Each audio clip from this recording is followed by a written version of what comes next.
Je suis resté assis, le visage impassible.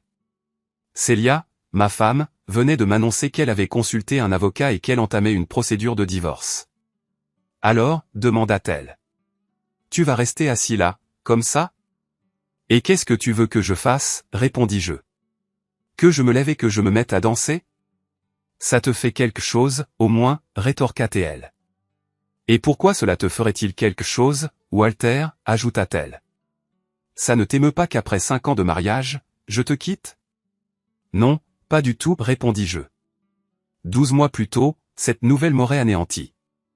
Mais survivre à ces 6 derniers mois avec toi a été une épreuve. Les 2 derniers mois, surtout, ont été absolument insupportables. Est-ce à ce moment-là que tu as commencé à avoir une liaison avec lui, demandai-je. Quoi? Comment? Comment as-tu découvert ça? J'ai vu Charlie te faire la cour au barbecue du 4 juillet, et il est clair que tu appréciais l'attention, expliquai-je. Je t'ai vu coller ta poitrine contre la sienne à la fête du travail, les hanches se frôlant de très près. Je t'ai observé monter avec lui à l'étage à la soirée d'Halloween chez les Carson, continuai-je. Et je t'ai regardé l'embrasser lorsque nous avons fêté le nouvel an au gala du country club. Je suppose que c'est à Halloween que vous avez eu votre premier contact physique. Et depuis, vous vous êtes adonné à cette liaison avec enthousiasme et passion, ajoutai-je. J'ai même filmé une vidéo avec mon téléphone où l'on vous voit tous les deux sur notre lit. Mais pourquoi tu n'as rien dit, demandai-je. Qu'est-ce que j'étais censé dire, répondit-elle. De te demander d'arrêter? Célia, tu as juré de me rester fidèle. Ce n'est pas à moi de surveiller tes actions ou de te forcer à respecter ce serment. Je ne peux pas te surveiller à chaque instant. Et tes serments à toi, rétorqua-t-elle. Mes serments à moi, répondis-je. Ta liaison avec Wanda, allégua-t-elle. Qui est Wanda, demandai-je, perplexe. Tu veux me faire croire que tu couches avec elle. Je n'ai de relation avec personne qui s'appelle Wanda, contestai-je. Je ne connais même personne de ce nom. Tu nies une liaison, insista-t-elle. Bien sûr que je nie, déclarai-je. D'où viennent ces fausses informations? De Charlie, répondit-elle. Tu veux dire Charlie Simpson? Le même Charlie qui t'a fait la cour et t'a harcelé pendant 4 mois, le même homme avec qui tu as une liaison depuis 2 mois, rétorquai-je.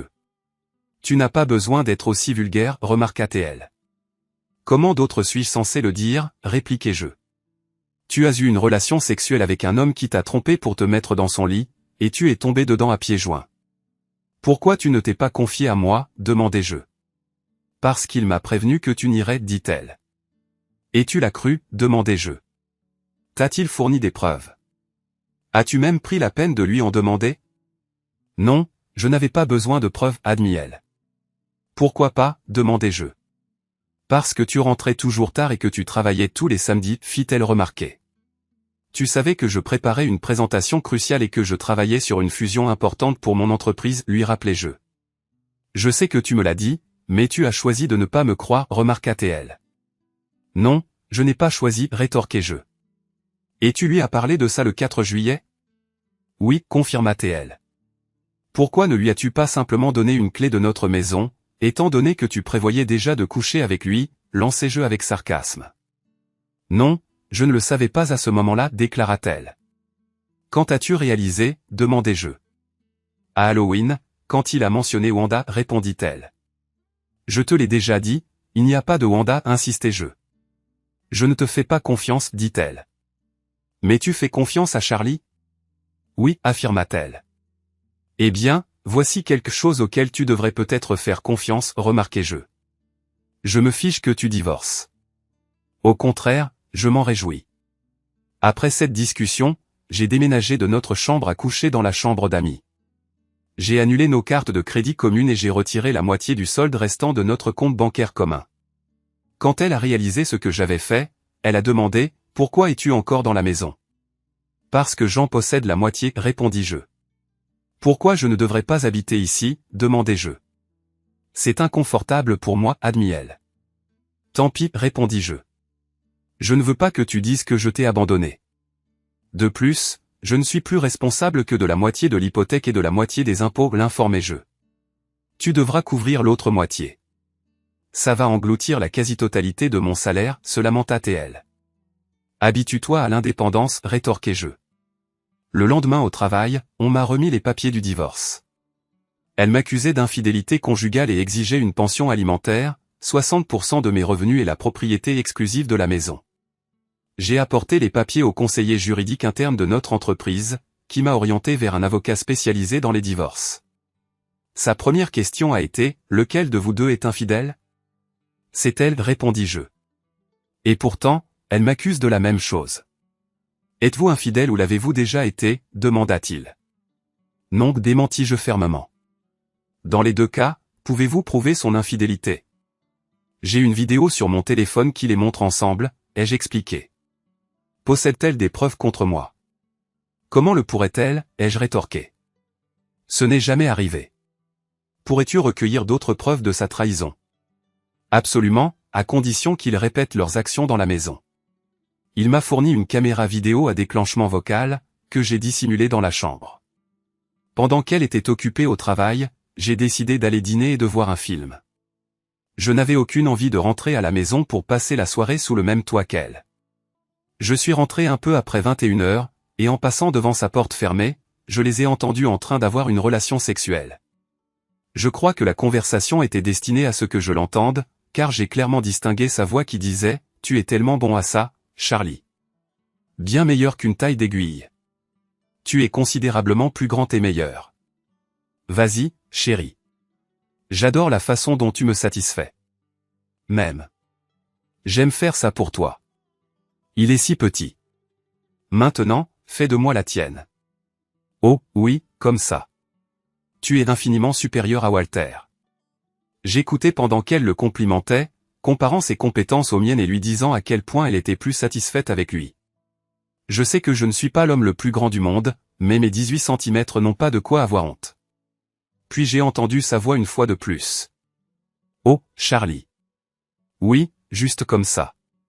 Et j'ai discerné sa voix crier avec la sienne, tu es à moi maintenant, ma petite adultère. Célia. Puis je me suis retiré dans ma pièce et j'ai passé une nuit reposante. À ce moment-là, j'étais indifférent à ses actions. Je ne la chérissais plus depuis longtemps, et elle n'avait plus le pouvoir de me blesser. Je ne comprenais simplement pas pourquoi elle persistait à étaler sa trahison sous mon nez. J'en ai découvert la raison plus tard, en regardant l'enregistrement DVD de la rencontre de cette nuit. La caméra les a enregistrés entrant dans la chambre. Elle était torse nu, et il la suivait de près. Ses mains étaient sur sa poitrine, son dos pressé contre lui. Sa langue a tracé son cou, léchant de son épaule à son oreille. Je l'ai entendu dire, tu es la créature la plus séduisante de la planète. J'ai remarqué qu'elle frissonnait lorsque sa langue s'est enfoncée dans son oreille.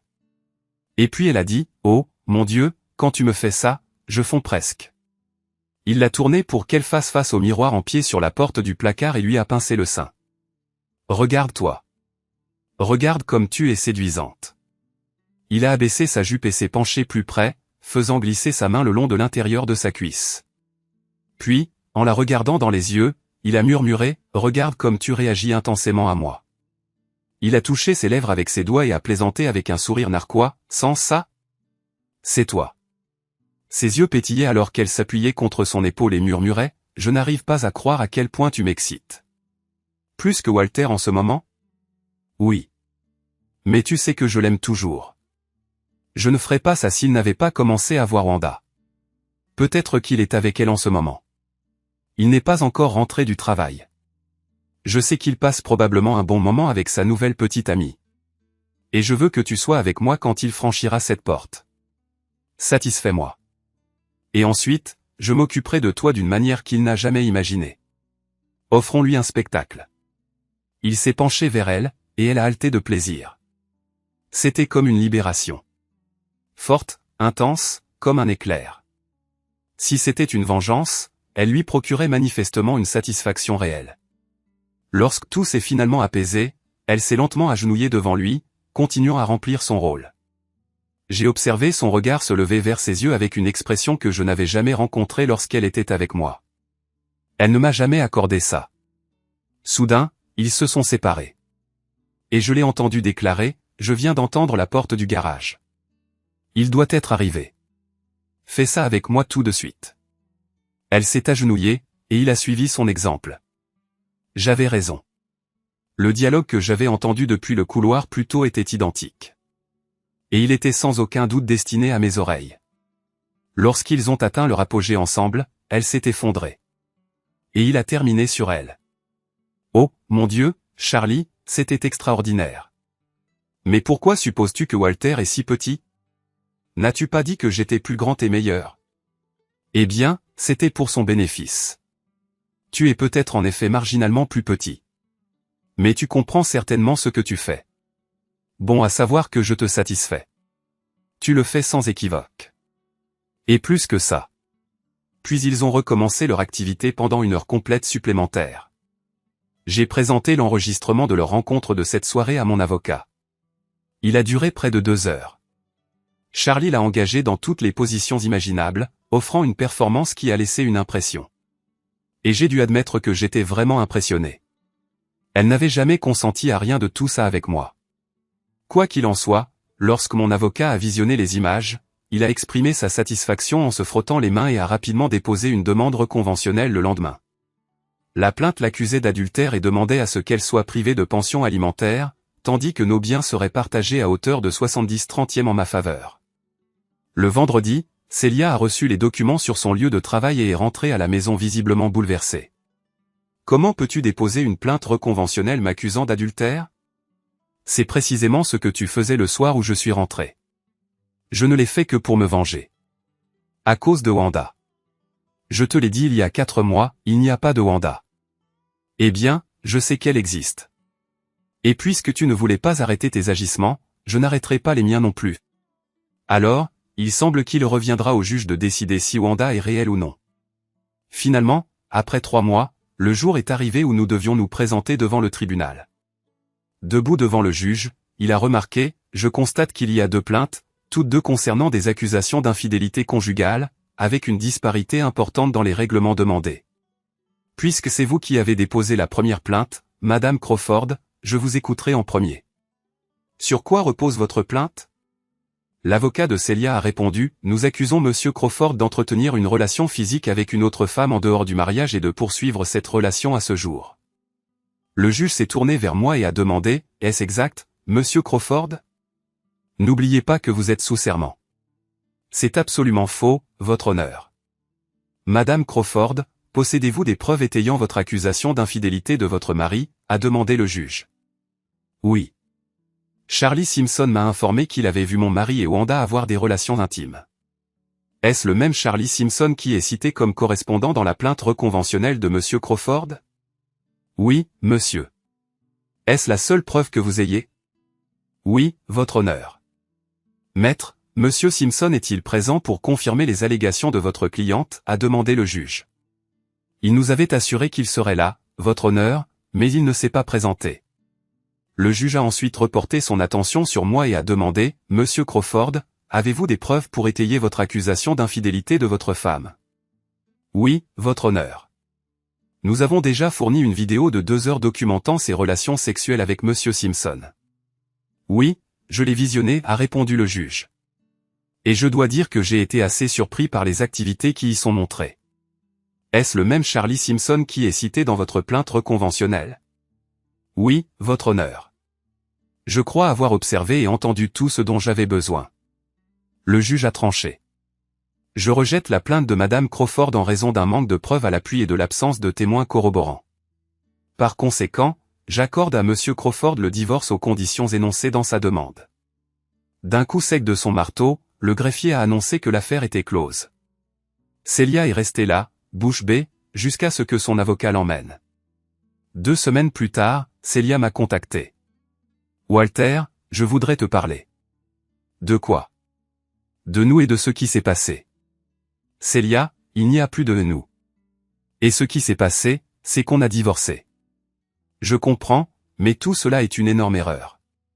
Pas d'erreur. J'ai reçu les documents officiels la semaine dernière.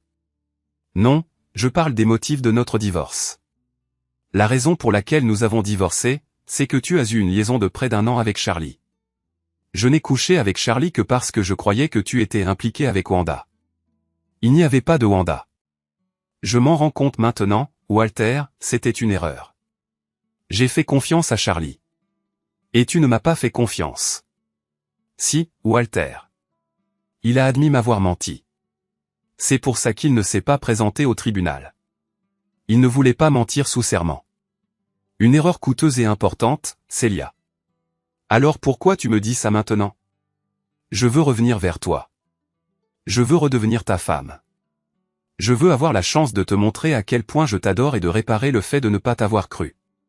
Je n'en croyais pas mes oreilles. Elle avait encore des sentiments pour moi. Elle voulait une autre chance. Aucune chance, Célia. Quand je t'ai dit qu'il n'y avait pas de Wanda, tu as refusé de me croire, mais tu as fait confiance à Charlie.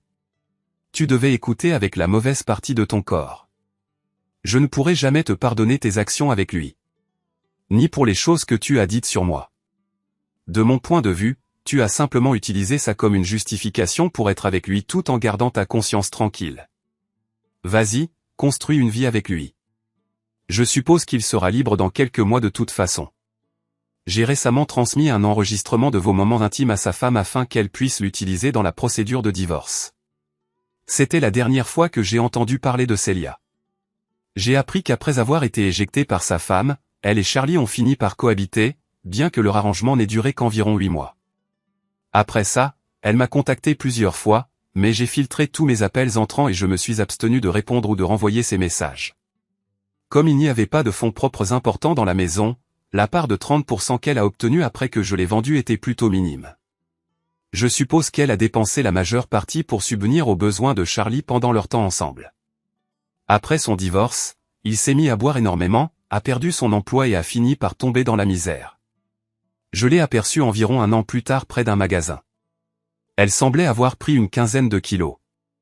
Elle était entourée de 2 hommes imposants, et j'ai entendu l'un d'eux lui dire, « Le dernier avertissement que nous vous avons donné était que si vous étiez revu dans ce magasin, vous seriez arrêté. Pour l'instant, nous attendons simplement que les autorités vous appréhendent. » Ensuite, je n'ai jamais su ce qu'il est advenu d'elle, ni d'eux, et cela ne m'a pas préoccupé.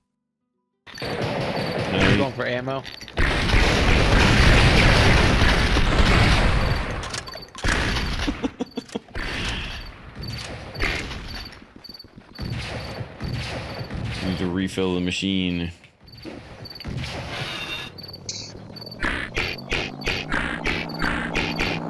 What's that noise? Oh.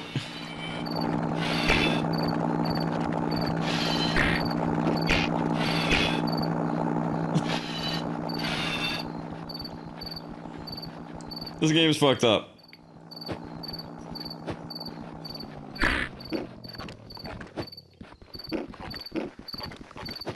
I'm in the barn, I'll be right back. Alright.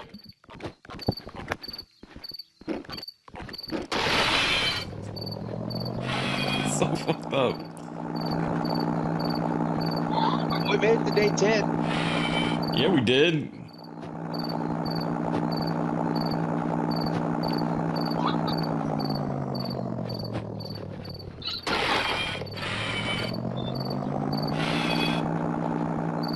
So, what do you think? Worth $1? Yeah, definitely. I'm curious how these shotguns are gonna do. Right?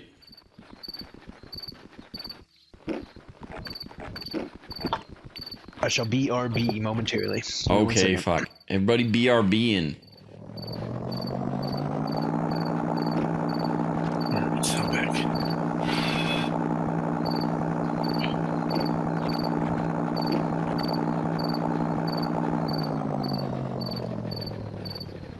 Yep.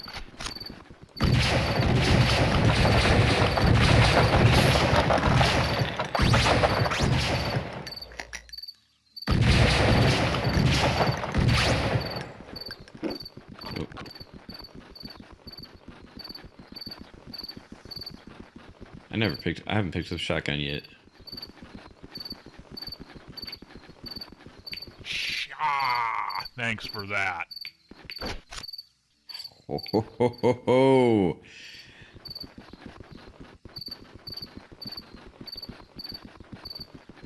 So wait, do we have a new ammo type over here that we can pick up? No.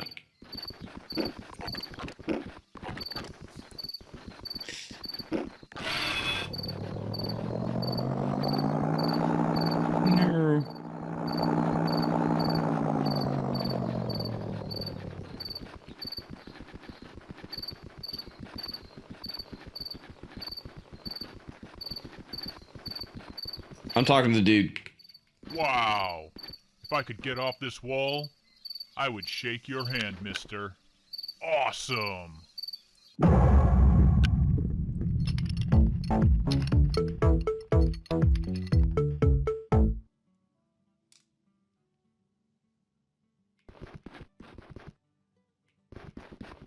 Makes you hungry for bacon? Make sure you try out that new shotgun. Be careful, though. That's my favorite weapon. Don't you dare mess it up.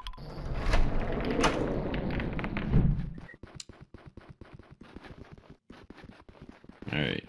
Oh yeah, it won't start until Danger's ready, so. Yeah. It shouldn't at least. Nope. Don't look like it. Oh, give me a chance to like reset the hold on. Get you guys Reset the what? in a better spot. Well, this little Discord overlay thing, like I can get you guys in a spot where like you're not covering up stuff. It's time.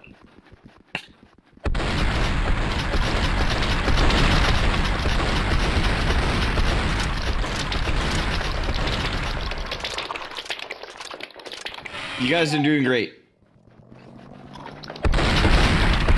Ah!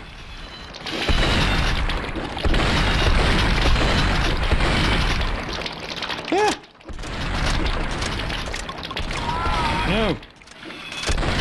Ow.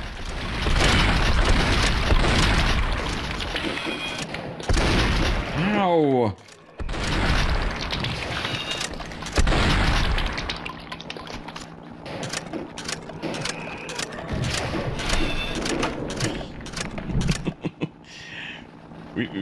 Y'all took a lot of damage there.